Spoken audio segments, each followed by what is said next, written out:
invite him to address the Assembly.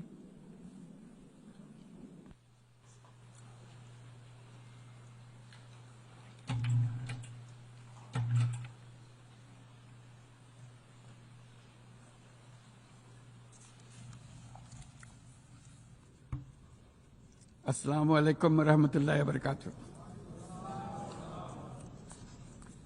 মাননীয় সভাপতি, জাতিসংঘ সনদের ৮ দশক পূর্তি উপলক্ষে এই মহান পরিষদে উপস্থিত সকল সদস্য রাষ্ট্রকে অভিনন্দন জানাচ্ছি। এবারের অধিবেশন অতীত দর্শনের ভবিষ্যতের রূপরেখা তৈরি উভয়ের জন্য বিশেষভাবে গুরুত্বপূর্ণ। ৮ দশক ধরে জাতিসংঘ ধারাবাহিকভাবে তার কর্মপরিধি সম্প্রসারিত করেছে এবং নানা ক্ষেত্রে আরো গভীরভাবে সম্পৃক্ত হয়েছে। বিশ্বশান্তি ও নিরাপত্তা, মানবাধিকার, বিশ্বব্যাপী জীবনমানের উন্নয়ন, ন্যায় বিচার, ন্যায্যতা ও সমতা প্রসারে জাতিসংঘ অনস্বীকার্যভাবে ভূমিকা রেখেছে। জাতিসংঘের কারণেই আজ বিশ্বের ১২০টি দেশের প্রায় ১৩ কোটি বিপদাপন্ন মানুষকে জরুরি খাদ্য ও মৌলিক মানবিক সহায়তা এবং ৪৫% শিশুকে টিকা প্রদান করা সম্ভব হচ্ছে। জাতিসংঘের সংস্থাগুলো বহুপাক্ষিক সহযোগিতায় বিশ্বের প্রতিটি প্রান্তে খাদ্য, বিশুদ্ধ পানি, স্যানিটেশন, টিকা এবং অন্যান্য জীবন রক্ষাকারী সেবা ও সরঞ্জামের যোগান দিয়ে দুর্দশাগ্রস্ত মানুষের পাশে দাঁড়িয়েছে। পাশাপাশি গত কয়েক দশকে আন্তঃরাষ্ট্রীয় সংঘাত নিরসন এবং বহু বৈশ্বিক চ্যালেঞ্জ মোকাবেলায় জাতিসংঘের সীমাবদ্ধতাও আমরা প্রত্যক্ষ করেছি। তবু সামগ্রিকভাবে জাতিসংঘের ভূমিকা মানবজাতির জন্য ইতিবাচক ও কল্যাণকর। মাননীয় সভাপতি, গত বছর আপনাদের এই মহান সভায় আমি দাঁড়িয়েছিলাম সদ্য গণঅভ্যুত্থান সংগঠিত একটি দেশের রূপান্তরের আকাঙ্ক্ষা আপনাদের শোনানোর জন্য। আজ এই রূপান্তরের অগ্রযাত্রায় আমরা কতটুকু অগ্রসর হতে পেরেছি তা আমি বলবো। পৃথিবীর প্রতি 10 জনের মধ্যে 3 জনের নিবাস বাংলাদেশ, কিন্তু সেই কারণে অথবা ভূ রাজনৈতিকভাবে বিশ্বের একটি গুরুত্বপূর্ণ অবস্থানে বাংলাদেশ রয়েছে বলে আমাদের ইতিহাস জানার দরকার তা কিন্তু নয়, বরং এই কারণে বাংলাদেশের এই বর্ণনাটি গুরুত্বপূর্ণ যে তা সাধারণ মানুষের অসাধারণ ক্ষমতার উপর আস্থা তৈরি করবে। এই কারণে বর্ণনাটি গুরুত্বপূর্ণ, তা বিশ্বের সকল দেশের মধ্যে আশার সঞ্চার করবে। যে সংকট যত গভীরই হোক না কেন, তার নিরসন যত অসম্ভবই মনে হোক না কেন, কখনই তা উত্তরণের পথ হারিয়ে ফেলে না। মাননীয় সভাপতি, সাম্য, মানবিক মর্যাদা ও সামাজিক ন্যায় বিচারের দাবিতে এক রক্তক্ষয়ী সংগ্রামের মাধ্যমে ১৯৭১ সালে বাংলাদেশের জন্ম। কিন্তু যে অধিকার প্রতিষ্ঠার জন্য আমরা বিশাল আত্মত্যাগ করেছিলাম তা গত 5 দশকে বারবার বাধাপ্রাপ্ত হয়েছে। বারবার আমাদের ছেলে মেয়েদের নেতৃত্বে আমাদের জনগণকে অসংখ্য ত্যাগ স্বীকার করে সে অধিকারকে পুনঃপ্রতিষ্ঠা করতে হয়েছে। এই বছর আমরা জুলাই গণঅভ্যুত্থানের প্রথম বার্ষিকী পালন করেছি, যে অভ্যুত্থানে আমাদের তরুণ সমাজ স্বৈরাচারকে পরাভূত করেছিল, যার ফলে আমরা বৈষম্যমুক্ত ন্যায় বিচার ভিত্তিক সমাজ বিনির্মাণের অভিযাত্রা নতুনভাবে শুরু করতে পেরেছি। সেই বৈষম্যমুক্ত ন্যায় বিচার ভিত্তিক সমাজ বিনির্মাণের আকাঙ্ক্ষা পূরণের দায়িত্ব দেওয়া হয় আমাকে ও আমার সহকর্মীদের। ভেঙে পড়া রাষ্ট্র কাঠামোকে পুনর্গঠন করে জনগণের আকাঙ্ক্ষা পূরণের জন্য প্রয়োজন ছিল ব্যাপক প্রাতিষ্ঠানিক সংস্কারের। যে বিপুল জনসমর্থনের মাধ্যমে আমরা দায়িত্ব পেয়েছিলাম, তার প্রেক্ষাপটে আমাদের জন্য সহজ পথ ছিল নির্বাহী আদেশে সংস্কার কাজগুলো সম্পন্ন করা। কিন্তু আমরা বেছে নেই সেই কঠিন পথ, অন্তর্ভুক্তিমূলক ও টেকসই পথ। আমাদের লক্ষ্য ছিল ক্ষমতার ভারসাম্যপূর্ণ একটি গণতান্ত্রিক রাষ্ট্র কাঠামো গড়ে তোলা, যেখানে আর কোনো স্বৈরশাসকের আবির্ভাব হবে না, কোনো নির্বাচিত নেতা রাষ্ট্রের গণতান্ত্রিক স্বরূপকে ক্ষুণ্ণ করতে পারবে না, কিংবা রাষ্ট্র জনগণের রক্ষকরা ভক্ষকে পরিণত হতে পারবে না। শাসন ব্যবস্থা, বিচার বিভাগ, নির্বাচন ব্যবস্থা, জনপ্রশাসন, আইন শৃঙ্খলা রক্ষা, দুর্নীতি বিরোধী কার্যক্রম, নারী অধিকার সহ সকল জাতীয় গুরুত্বপূর্ণ ক্ষেত্রে প্রয়োজনীয় সংস্কার করার জন্য আমরা 11টি স্বাধীন সংস্কার কমিশন প্রতিষ্ঠা করি। কমিশনগুলি জনমত যাচাই ও গভীর পর্যালোচনা করে বিস্তারিতভাবে সংস্কার কার্যক্রম সমূহ সুপারিশ করে। এই সংস্কার সুপারিশগুলো টেকসইভাবে বাস্তবায়নের জন্য আমরা একটা জাতীয় ঐক্যমত্য কমিশন গঠন করি, যারা 30টিরও বেশি রাজনৈতিক দল ও জোটকে নিয়ে এই আলোচনায় বসে। এই কমিশনের লক্ষ্য ছিল সংস্কার প্রস্তাবগুলোর প্রতি দলমত নির্বিশেষে একটি টেকসই সামাজিক অঙ্গীকার তৈরি করা।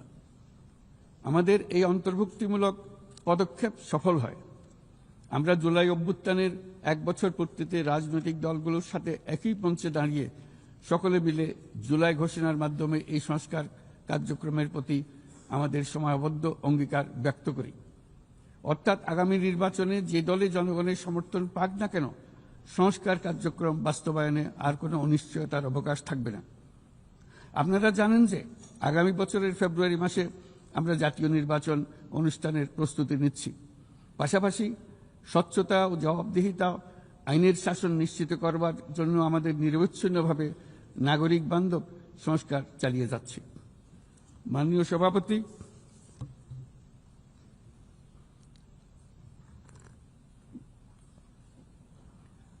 সভাপতি, গত বছর দায়িত্ব গ্রহণের কয়েক সপ্তাহের মধ্যেই আমি জাতিসংঘের মানবাধিকার বিষয়ক হাই কমিশনারকে আমন্ত্রণ জানাই পতিত স্বৈরশাসক কর্তৃক সংগঠিত মানবাধিকার লঙ্ঘন ও নৃশংসতার চিত্র উদ্ঘাটন করার জন্য।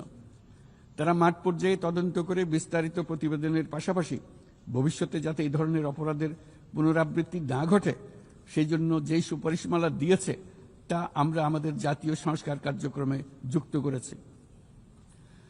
গত বছর সাধারণ পরিষদের অধিবেশনের পূর্বেই আমরা গুম সম্পর্কিত আন্তর্জাতিক কনভেনশনে যোগ দিয়েছিলাম। এখন এর বিধানসমূহ জাতীয় ক্ষেত্রে বাস্তবায়নের জন্য প্রয়োজনীয় আইন প্রণয়নের কাজ চলমান রয়েছে। এবছর আমরা জাতিসংঘের নির্যাতন বিরোধী কনভেনশনের ঐচ্ছিক প্রটোকলে যোগ দিয়েছি এবং এর বাস্তবায়নে একটি স্বাধীন প্রতিরোধমূলক জাতীয় প্রাতিষ্ঠানিক ব্যবস্থা প্রতিষ্ঠার জন্য আমরা কাজ করছি। নিবর্তনমূলক স্বৈরতান্ত্রিক ব্যবস্থা হতে মানবাধিকার সুরক্ষাকারী একটি গণতান্ত্রিক রাষ্ট্র ব্যবস্থা গড়ে তোলার জন্য প্রয়োজনীয় কারিগরি সহায়তা বৃদ্ধির লক্ষ্যে আমরা আমাদের দেশে 3 বছর মেয়াদে জাতিসংঘের মানবাধিকার বিষয়ক হাই কমিশনারের একটি মিশন পরিচালনার অনুমোদন দিয়েছি, যা ইতিমধ্যে কার্যক্রম শুরু করেছে। আমাদের এই সকল পদক্ষেপ ও অঙ্গীকার জনগণের প্রত্যাশারই প্রতিফলন। এই প্রত্যাশা মূলত একটি গণতান্ত্রিক, অন্তর্ভুক্তিমূলক ও বহুত্ববাদী সমাজ গড়ে তোলার প্রত্যাশা। মাননীয় সভাপতি, আমাদের উন্নয়ন কৌশলের কেন্দ্রবিন্দুতে রয়েছে সুশাসন, সামাজিক অন্তর্ভুক্তি ও টেকসই উন্নয়ন। বিগত 1.5 দশকের অভিজ্ঞতায় আমরা দেখেছি যে জবাবদিহিতা ছাড়া যে কোনো উন্নয়ন ক্ষণস্থায়ী ও ভঙ্গুর। রাজনৈতিক হীনস্বার্থ ও দুর্নীতির উদ্দেশ্যে গৃহীত অবকাঠামো প্রকল্প শুধু যে অর্থনীতির উপরে চাপ বাড়ায় তা নয়, তার জনগণের কোনো কল্যাণও করে না। দায়িত্ব গ্রহণের পর আমরা একে একে আবিষ্কার করি দুর্নীতি ও জনগণের সম্পদ চুরি কি ব্যাপক বিস্তৃতি লাভ করেছিল এবং তার ফলশ্রুতিতে দেশের সামষ্টিক অর্থনীতির অবস্থা কি ভয়ানক, নাজুক ও ভঙ্গুর হয়ে পড়েছিল। আমরা এর অবসান ঘটাচ্ছি যেন আর কখনোই উন্নয়নকে জনগণের সম্পদ আত্মসাতের অজুহাত হিসেবে ব্যবহার করা না যায়। দেশের নাজুক অর্থনৈতিক পরিস্থিতি মজবুত করতে আমরা সংস্কারমূলক কিছু কঠিন কিন্তু প্রয়োজনীয় সিদ্ধান্ত গ্রহণ করেছি। সবচেয়ে গুরুত্বপূর্ণ একটা সংস্কার হলো রাজস্ব আহরণ ব্যবস্থাপনার সংস্কার। যে নীতি ও প্রণয়ন বাস্তবায়ন সংস্থাকে পৃথক করার জন্য আইন প্রণয়ন করা হয়েছে, এর মাধ্যমে স্বচ্ছতা ও জবাবদিহিতা নিশ্চিত হবে এবং রাজস্ব আহরণ বৃদ্ধি পাবে। এই উদ্যোগগুলো সদ্য সমাপ্ত FFD4 সম্মেলনে গৃহীত সেভিয়া অঙ্গীকারের সঙ্গে সামঞ্জস্যপূর্ণ। আমরা আশা করি যে বাংলাদেশে যেমন সেভিয়া অঙ্গীকারের সাথে সামঞ্জস্য রেখে সংস্কার করবার চেষ্টা করছি, তেমনি উন্নত বিশ্বেও সেভিয়ার সামষ্টিক অঙ্গীকার অনুসারে তাদের দায়িত্ব পালনে আন্তরিক হবে। একই সাথে আমরা মনে করি আন্তর্জাতিক অর্থায়ন ব্যবস্থা, বৈশ্বিক আর্থিক প্রতিষ্ঠানগুলোর সিদ্ধান্ত গ্রহণ প্রক্রিয়া ও ব্যবস্থাপনার সংস্কার, একটি অন্তর্ভুক্তিমূলক আন্তর্জাতিক কর সহযোগিতার বৈশ্বিক কাঠামো, অবৈধ আর্থিক প্রবাহ ও দুর্নীতির বিরুদ্ধে সমন্বিত বৈশ্বিক পদক্ষেপ গ্রহণ এবং অবৈধ দুর্নীতিলব্ধ অর্থ পাচারকৃত সম্পদ পুনরুদ্ধারেও আন্তর্জাতিক সহযোগিতা বৃদ্ধি অত্যন্ত গুরুত্বপূর্ণ।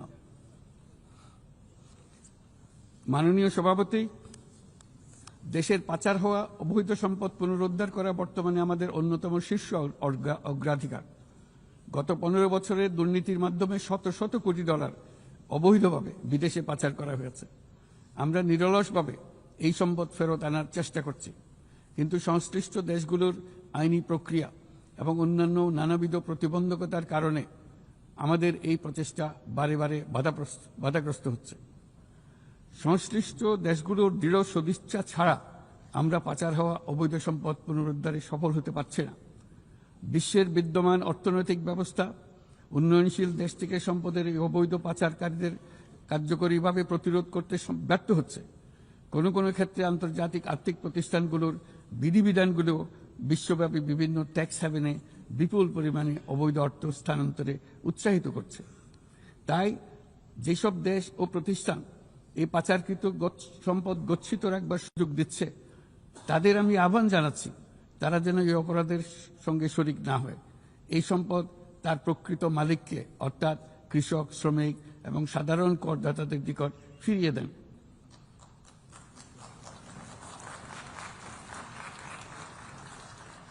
আমি উন্নয়নশীল দেশ হতে সম্পদ পাচার রোধে কঠোর আন্তর্জাতিক বিধিবিধান প্রণয়ন এবং এর প্রয়োগ নিশ্চিতের প্রস্তাব করছি।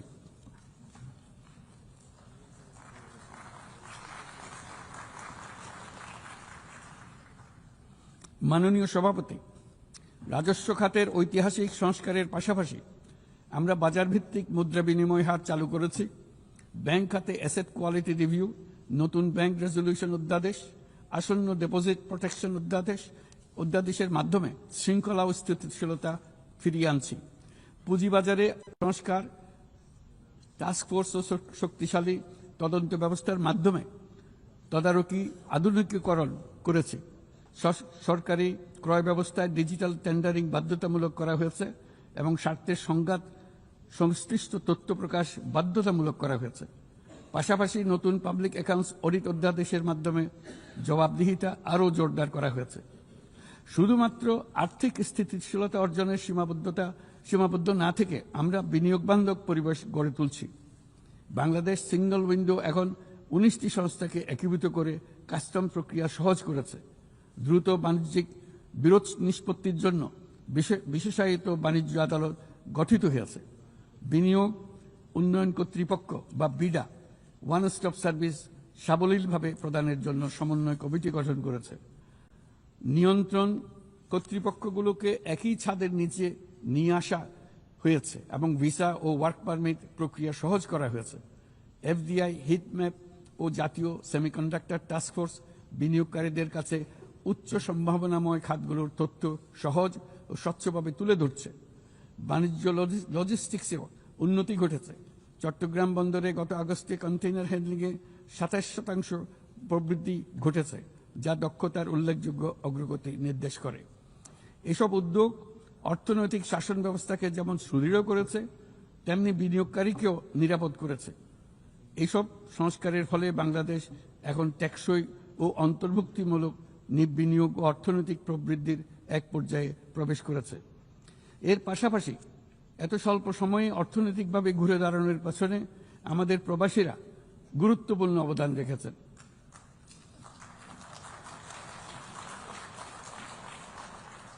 তারা বিদেশের মাটিতে কঠোর পরিশ্রম করে প্রতি মাসে দেশে রেকর্ড পরিমাণ রেমিটেন্স পাঠাচ্ছেন। শুধু বাংলাদেশেই নয়, স্বাগতিক দেশগুলোতেও তাদের বিশাল অবদান রয়েছে। তারা সেখানে বহুল চাহিদা সম্পন্ন সেবা প্রদান করছেন।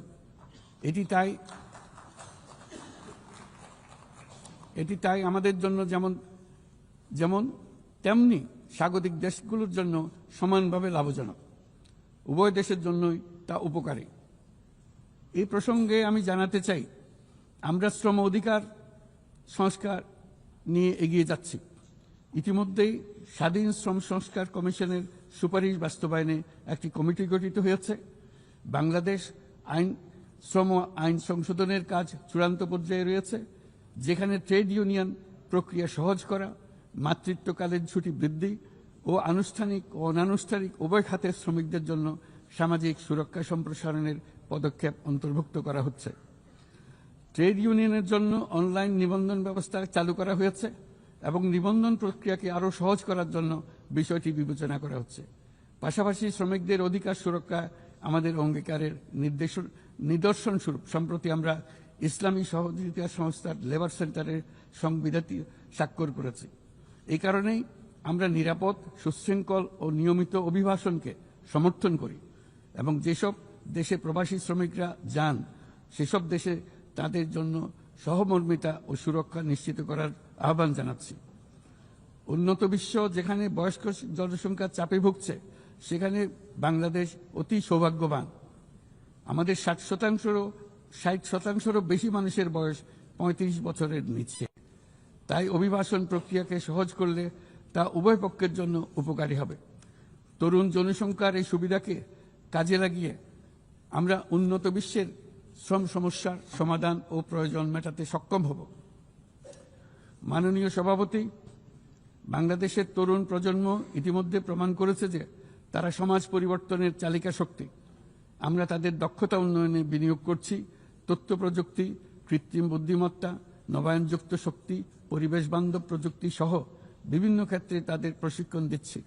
আমাদের লক্ষ্য হল প্রত্যেক তরুণকে শুধুমাত্র চাকরি প্রার্থীর পরিবর্তে আমরা তাদেরকে উদ্যোক্তা হিসেবে গড়ে তুলতে চাই।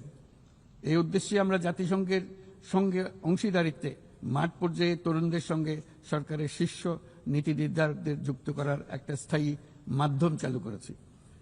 ইতিমধ্যেই এই বিষয়ে সারা দেশে একাধিক পরামর্শ সভার আয়োজন করা হয়েছে। আজকের তরুণরা স্থানীয় পর্যায় থেকে জাতীয় পর্যায় পর্যন্ত সিদ্ধান্ত গ্রহণে অনলাইন, অফলাইন ফোরাম, জরিপ এবং প্রচারণার মাধ্যমে তাদের জনপ্রতিনিধিদের সঙ্গে সরাসরি যুক্ত থাকতে চায়। তারা নেতৃত্ব বিকাশ, দক্ষতা বৃদ্ধি এবং ডিজিটাল সক্ষমতা উন্নয়নের জন্য আরও বেশি সুযোগ চায়। তারা চায় এই প্রক্রিয়ায় জবাবদিহিতা অন্তর্ভুক্ত থাকুক, নিয়মিত অগ্রগতি প্রতিবেদন এবং অব্যাহত সংলাপের প্রতিশ্রুতি থাকুক। সর্বোপরি প্রক্রিয়াটি হোক অন্তর্ভুক্তিমূলক, যাতে নারী, সংখ্যালঘু সম্প্রদায়, প্রতিবন্ধী, প্রান্তিক জনগোষ্ঠী সকলের অংশগ্রহণ ও নেতৃত্বের সমান সুযোগ থাকে। তরুণদের নিয়ে পরিকল্পনার ক্ষেত্রে এই বছরটি বিশেষভাবে গুরুত্বপূর্ণ, কারণ এই বছর আমরা বিশ্ব যুব পরিকল্পনায় 30তম বার্ষিকী পালন করছি। শুধু বর্তমান প্রজন্মের তরুণদের চ্যালেঞ্জ নয়, এই বছর তাই ভবিষ্যতেও তারা যে সংকট ও সমস্যার মুখোমুখি হবে তা অনুধাবন করে তার সম্ভাব্য সমাধান খুঁজে বের করারও সুযোগ এনে দিয়েছে।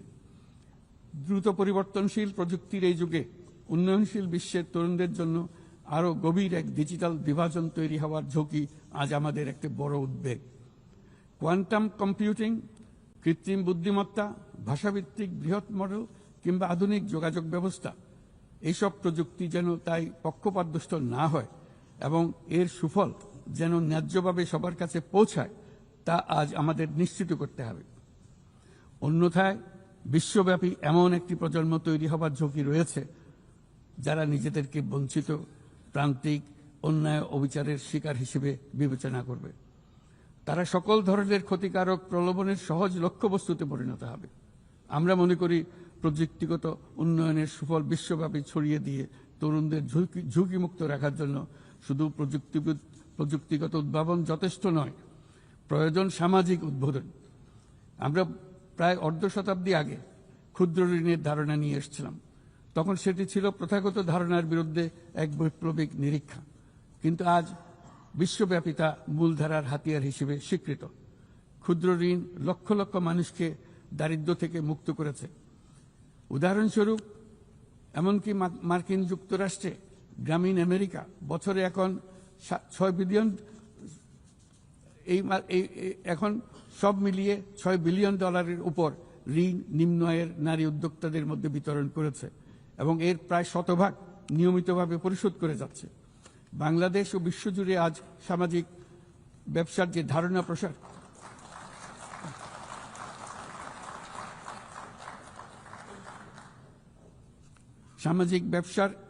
প্রসার করেছি, এটি এমন একটি ব্যবসা যার সম্পূর্ণ মুনাফা সামাজিক কল্যাণে পুনর্বিনিয়োগ করা হয়।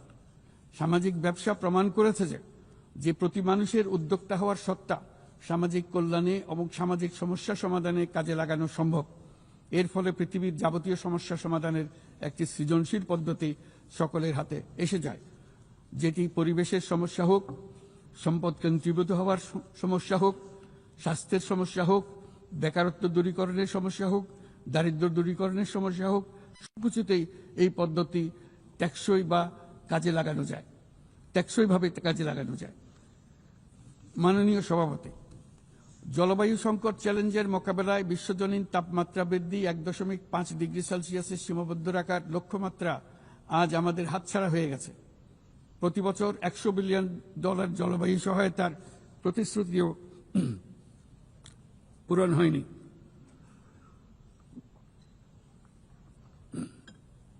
বরং যে ক্ষুদ্র অঙ্কের অর্থ বরাদ্দ হয়ে থাকে তাও কাগজে কলমে দেখানো হচ্ছে বহুগুণ হিসেবে। এটি সম্পূর্ণ অগ্রহণযোগ্য।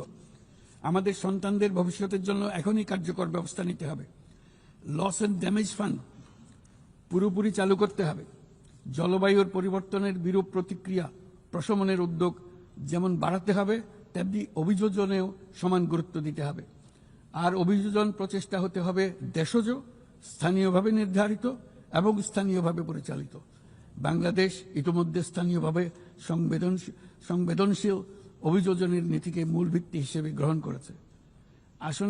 আসন্ন COP30 সম্মেলনে আমরা তৃতীয়বারের মতো জলবায়ু পরিবর্তন রোধকল্পে আমাদের জাতীয় প্রতিশ্রুতি ঘোষণা করব, যেখানে জলবায়ু পরিবর্তনের বিরূপ প্রতিক্রিয়া প্রশমন লক্ষ্যের পাশাপাশি অভিযোজন উদ্যোগও থাকবে। বিশেষ গুরুত্ব পাবে ম্যানগ্রোভ বনাঞ্চল রক্ষা, জলাভূমি পুনরুদ্ধার করা। একই সঙ্গে আমরা আশা করি যে বৈশ্বিক সম্প্রদায়, বিশেষ করে উচ্চ কার্বন নিঃসরণকারী দেশগুলো তাদের দায়িত্বটুকু আন্তরিকভাবে পালন করবে।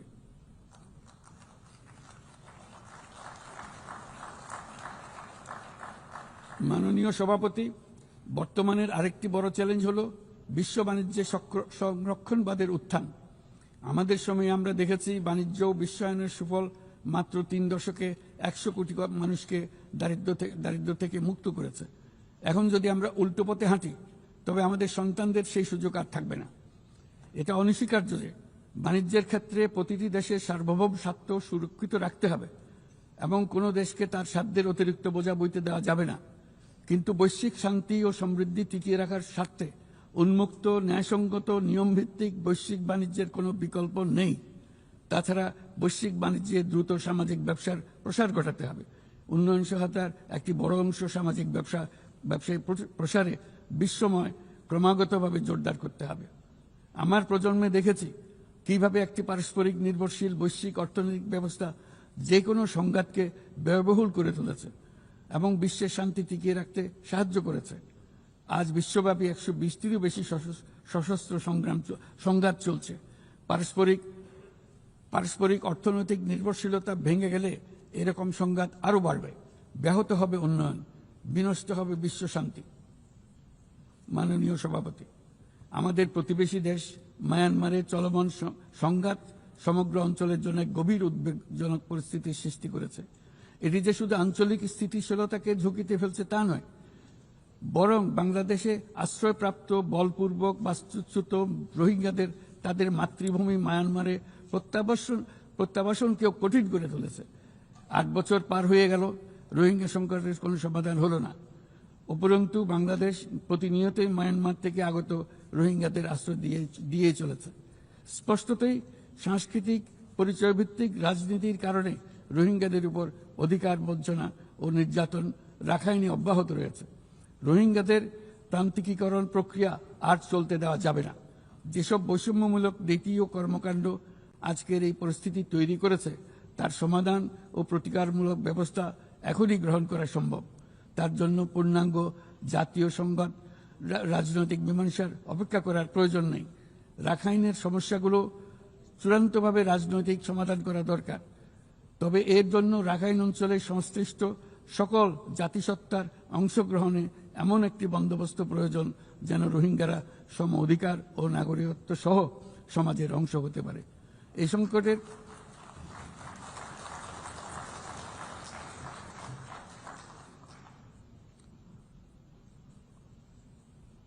এই সংকটের সবচেয়ে বড় ভুক্তভোগী রোহিঙ্গারা, আর তাদের পরে বৃহত্তম ভুক্তভোগী হলো বাংলাদেশ। তবে আমাদের মনে রাখতে হবে যে রোহিঙ্গা সংকট কোনোভাবেই মায়ানমারের সঙ্গে বাংলাদেশের কোনো দ্বিপাক্ষিক বিষয় নয়, বরং আমরা শুধু একটি দায়িত্বশীল প্রতিবেশী এবং আন্তর্জাতিক সম্প্রদায়ের দায়িত্বশীল সদস্য হিসেবে আমাদের দায়িত্ব পালন করে যাচ্ছি। কিন্তু তহবিল সংকটের কারণে আজকে রোহিঙ্গা ক্যাম্পগুলোতে ন্যূনতম জীবনমান বজায় রাখার আমাদের যৌথ প্রয়াসও ভেঙে পড়ার উপক্রম হয়েছে। বিশ্ব খাদ্য কর্মসূচি তাদের জরুরি সহায়তা কার্যক্রমে মারাত্মক তহবিল ঘাটতির বিষয়ে ইতোমধ্যে সতর্ক করে দিয়েছে আমাদেরকে। অবিলম্বে নতুন তহবিল জানালে মাসিক রেশন অর্ধেকে নামিয়ে এনে মাথাপিছু মাত্র $6 নামিয়ে আনতে বাধ্য হবে, যা রোহিঙ্গাদের অনাহার ও অপুষ্টিতে নিমজ্জিত করবে, যা তাদেরকে আগ্রাসী কোনো পদক্ষেপ নিতে বাধ্য করবে। তহবিলের অতিরিক্ত কাটছাট হলে তা নিঃসন্দেহে সুরক্ষা ও নিরাপত্তা ঝুঁকি বহুগুণ বৃদ্ধি করবে, যা ক্যাম্পের সীমানা ছাড়িয়ে যেতে পারে। তাই আমি বিদ্যমান দাতাদের সাহায্য বাড়াতে এবং সম্ভাব্য নতুন দাতাদের অনুদান প্রদানের আহ্বান জানাচ্ছি, যাতে এই বিপর্যয়কর পরিস্থিতি এড়ানো যায়। মানবিক সহায়তার জন্য নতুন ও বর্ধিত তহবিলের বাইরে আন্তর্জাতিক সম্প্রদায়কে অবশ্যই মায়ানমার সরকার এবং রাখাইনের অন্যান্য অংশীদারদের উপর ইতিবাচক পরিবর্তন ও দ্রুত রাজনৈতিক সমাধানের জন্য চাপ প্রয়োগ করতে হবে। অন্যান্য প্রতিবেশী দেশগুলোকেও তাদের দায়িত্ব পালন করতে হবে। রাখাইনে স্থিতিশীলতা আনতে আন্তর্জাতিক সম্প্রদায়ের যে কোনো যৌথ প্রচেষ্টায় সহযোগিতা দিতে বাংলাদেশ সর্বদা প্রস্তুত। আমরা আশা করি আগামী 30 সেপ্টেম্বরের উচ্চ পর্যায়ের সম্মেলন বিশ্বব্যাপী দৃঢ় সংকল্প তৈরি করবে এবং রোহিঙ্গাদের জন্য বাস্তবসম্মত আন্তর্জাতিক সহায়তা নিশ্চিত করবে, যেখানে তহবিল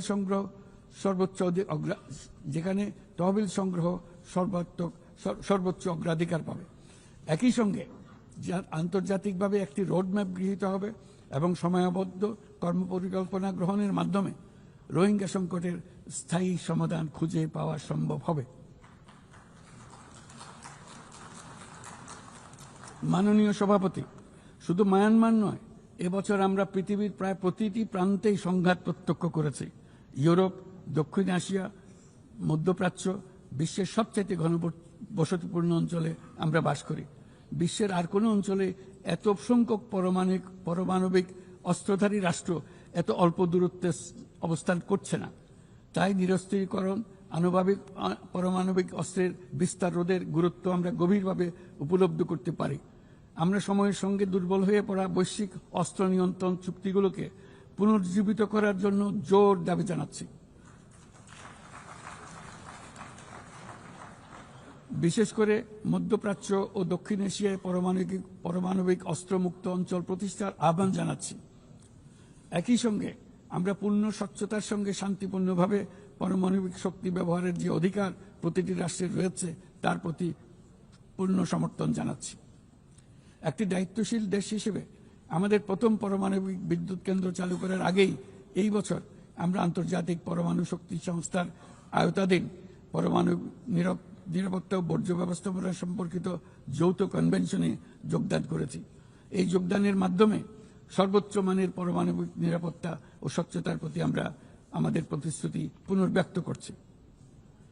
মাননীয় সভাপতি, আমি সবসময় মানুষকে আশার বাণী শুনিয়েছি, কখনো ভয় দেখিয়ে কিছু করা আমি সমর্থন করিনি, কিন্তু আজ আমাকে সেখান থেকে সরে এসে ভয়ঙ্কর কিছু কথা বলতে হচ্ছে। আজ আমি সতর্ক করছি, চরম জাতীয়তাবাদ, অন্যের ক্ষতি হয় এমন ভূ রাজনীতি এবং অন্যের দুর্ভোগ ও পীড়নের প্রতি ওদেশশূন্য বহু দশকের পরিশ্রমে আমরা যে অগ্রগতি অর্জন করেছি তা ধ্বংস করে দিচ্ছে। এর সবচেয়ে মর্মান্তিক চিত্র আমরা দেখেছি গাজায়। শিশুরা না খেয়ে অকাল মৃত্যুবরণ করছে, বেসামরিক জনগোষ্ঠীকে নির্বিচারে হত্যা করছে, হাসপাতাল, স্কুল সহ একটা গোটা জনপদ নিশ্চিহ্ন করে দিচ্ছে। জাতিসংঘের স্বাধীন তদন্ত কমিশনের সাথে আমরাও একমত যে আমাদের চোখের সামনেই একটি নির্বিচার গণহত্যা সংঘটিত হচ্ছে। আমাদের দুর্ভাগ্য যে মানব জাতির পক্ষ থেকে এর অবসানে আমরা সর্বোচ্চ চেষ্টা করছি না এখনো। এই অবস্থা চলতে থাকলে ভবিষ্যৎ প্রজন্ম ও ইতিহাস আমাদেরকে ক্ষমা করবে না।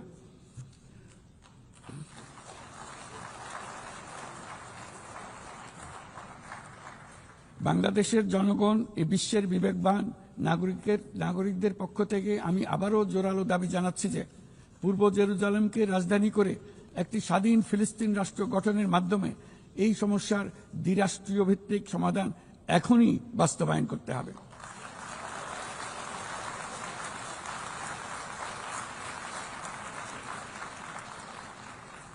শুধুমাত্র 1967 সালের পূর্বের সীমারেখার ভিত্তিতে যেখানে ইসরায়েল ও ফিলিস্তিনের শান্তিপূর্ণ সহাবস্থানে থাকবে তখনই ন্যায় বিচার সম্পূর্ণভাবে কার্যকর হবে। মাননীয় সভাপতি, বাংলাদেশে আমরা বিশ্বাস করি যে আমাদের একটি শান্তির সংস্কৃতি আমরা গড়ে তুলব, যেখানে সর্বস্তরের সহনশীলতা, অহিংসা, সংলাপ ও সহযোগিতার মূল্যবোধ প্রতিষ্ঠিত করা হবে। গত 3.5 দশক ধরে জাতিসংঘের শান্তিরক্ষা কার্যক্রমে অন্যতম শীর্ষ শান্তিরক্ষা প্রেরণকারী দেশ হিসেবে আমাদের অংশগ্রহণ বৈশ্বিক শান্তি ও নিরাপত্তার প্রতি আমাদের নিরবিচ্ছিন্ন অঙ্গীকারের এক বাস্তব প্রমাণ। এমনকি এই মুহূর্তে প্রায় 6,000 বাংলাদেশি শান্তিরক্ষী বাহিনী বিশ্বের সবচেয়ে সংঘাতপূর্ণ অঞ্চলগুলোতে জাতিসংঘের আওতায় দায়িত্ব পালন করছে। আজ পর্যন্ত মোট 168 জন বাংলাদেশি শান্তিরক্ষী তাদের দায়িত্ব পালনকালে শহীদ হয়েছেন। একাধিক গবেষণায় একথা বারবার প্রমাণিত হয়েছে। জাতিসংঘের শান্তিরক্ষা কার্যক্রম অন্য যে কোনো একপাক্ষিক শান্তিরক্ষা উদ্যোগের তুলনায় অধিক টেকসই এবং কার্যকর। তাই বিশ্বের শান্তিরক্ষাকারী এই কার্যক্রমের ধারাবাহিকতা ও কার্যকারিতা রক্ষায় আমরা জাতিসংঘের শান্তিরক্ষা অভিযানের জন্য স্পষ্ট ও বাস্তবসম্মত ম্যান্ডেট এবং পর্যাপ্ত বাজেট বরাদ্দের দাবি জানাচ্ছি। শান্তিরক্ষীদের নিরাপত্তা এবং তাদের বিরুদ্ধে সংঘটিত অপরাধের জবাবদিহিতা নিশ্চিত করাও সর্বোচ্চ গুরুত্বের সঙ্গে বিবেচনা করা উচিত। দেশে এবং আন্তর্জাতিক পরিসরে বহু ভাষিকতাকে বাংলাদেশ সক্রিয়ভাবে উৎসাহিত করে, কারণ আমরা বিশ্বাস করি যে ভাষাগত ও সাংস্কৃতিক বৈচিত্র্য পারস্পরিক বোঝাপড়াকে আরো গভীর করে। একবিংশ শতাব্দীতে কোনো সমাজেই ঘৃণা, অসহিষ্ণুতা, বর্ণবাদ, বিদেশিদের প্রতি বিদ্বেষ বা ইসলাম বিদ্বেষীদের কোনো স্থান নেই।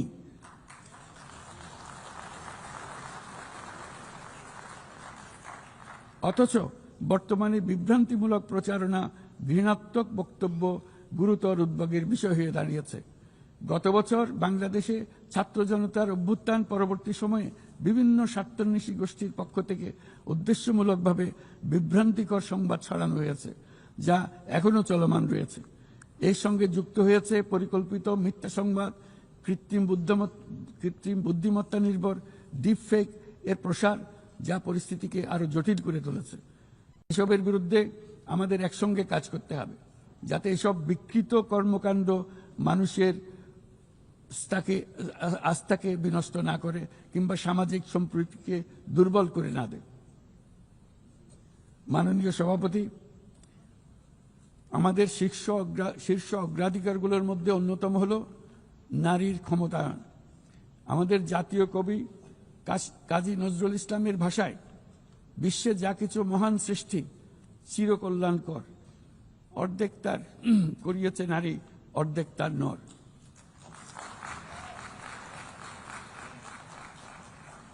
প্রকৃতপক্ষে বর্তমান বিশ্বে অনেক গুরুত্বপূর্ণ ক্ষেত্রে নারীদের অবদান অর্ধেকেরও বেশি। এই মাসে বাংলাদেশে প্রথমবারের মতো unpaid household production satellite account জরিপ প্রকাশিত হয়েছে। সেখানে দেখা যায় যে অবৈতনিক পরিচর্যা ও গৃহস্থালী কাজের শতকরা 85%-এরও বেশি কাজ নারীরা একাই করে থাকেন, যার অর্থমূল্য আমাদের স্থূল দেশজ উৎপাদনের প্রায় 16%। বহু প্রতিকূলতা সত্ত্বেও আজ আমাদের মেয়েরা শ্রেণীকক্ষ থেকে বোর্ডরুম, গবেষণাগার থেকে ক্রীড়াঙ্গন সবখানে বাধা অতিক্রম করে সফল হচ্ছে।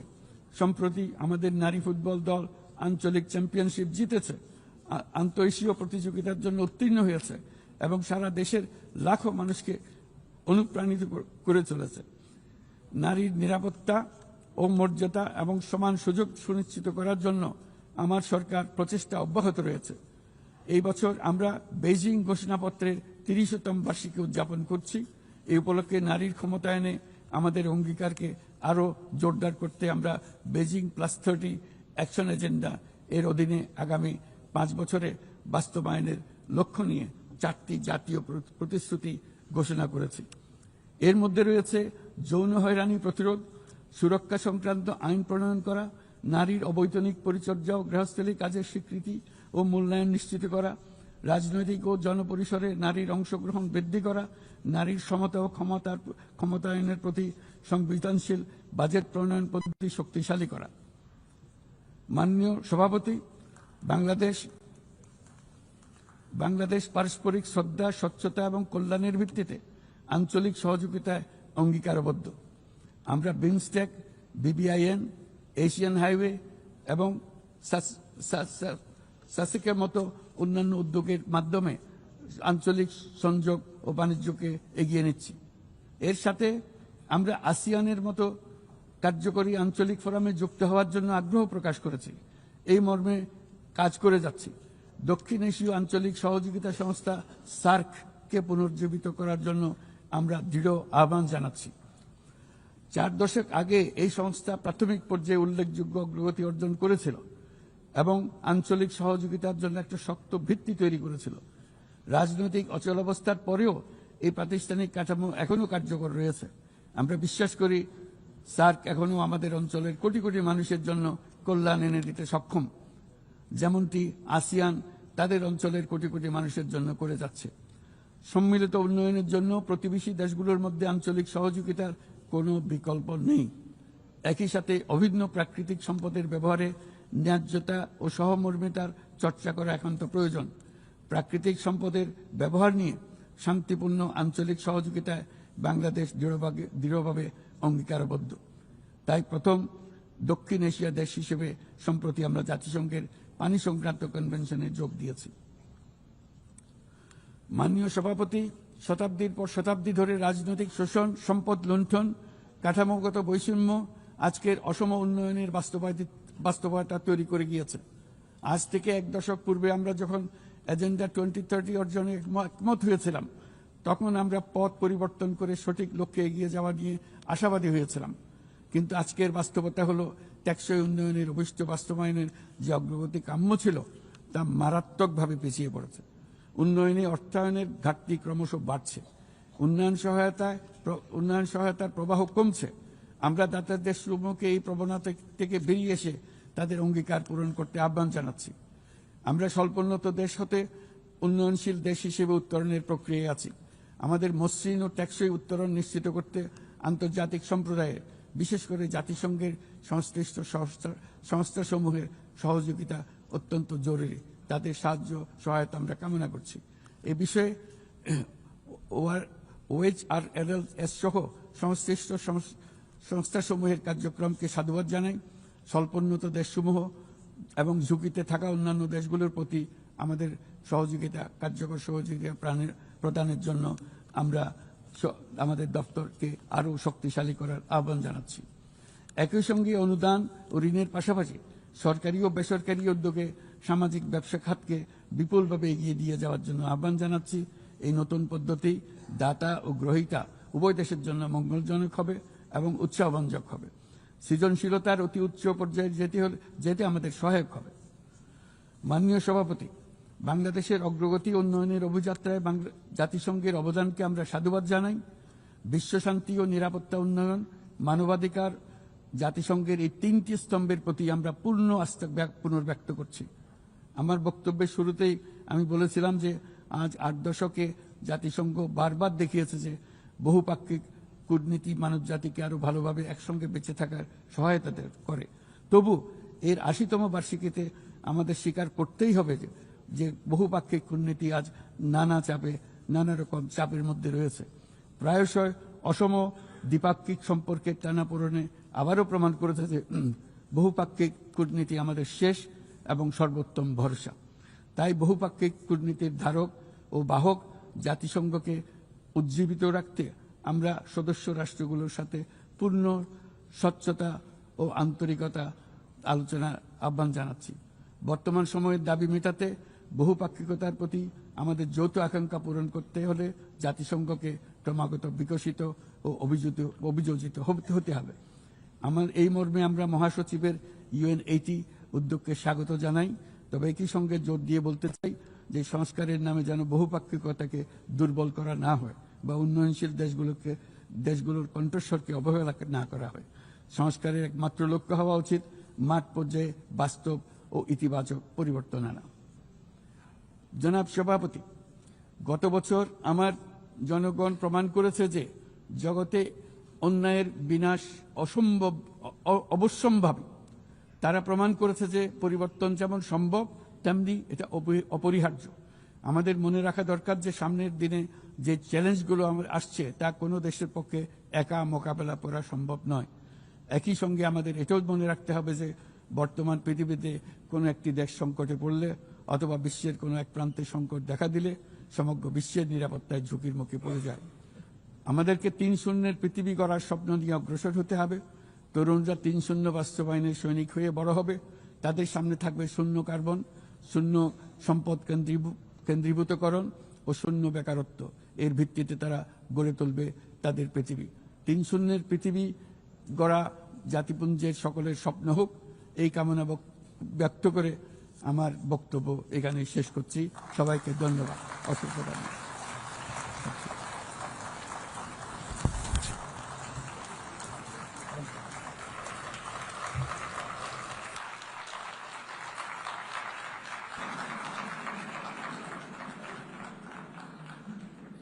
On behalf of the Assembly, I wish to thank the Chief Advisor of the Interim Government of the People's Republic of Bangladesh.